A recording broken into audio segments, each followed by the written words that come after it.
നമുക്ക് ഈ ചീര വെച്ച് വളരെ സ്വാദിഷ്ടമായ ഒരു ബജ്ജി തയ്യാറാക്കിയാലോ?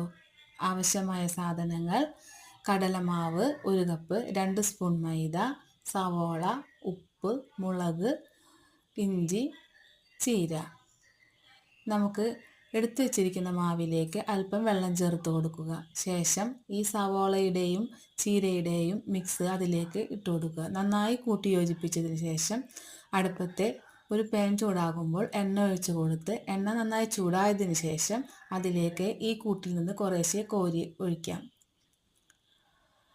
ഒരു വശം നന്നായി മൊരിഞ്ഞു വന്നതിന് ശേഷം അടുത്ത വശം കൂടി നമുക്ക് മറിച്ചിട്ട് കൊടുക്കാം. നന്നായി മൊരിഞ്ഞതിന് ശേഷം നമുക്ക് പാത്രത്തിലേക്ക് കോരിയെടുക്കാം. വളരെ രുചികരമായ ഒരു വിഭവമാണ് ഇത്. നിങ്ങൾ ചെയ്തു നോക്കുമല്ലോ.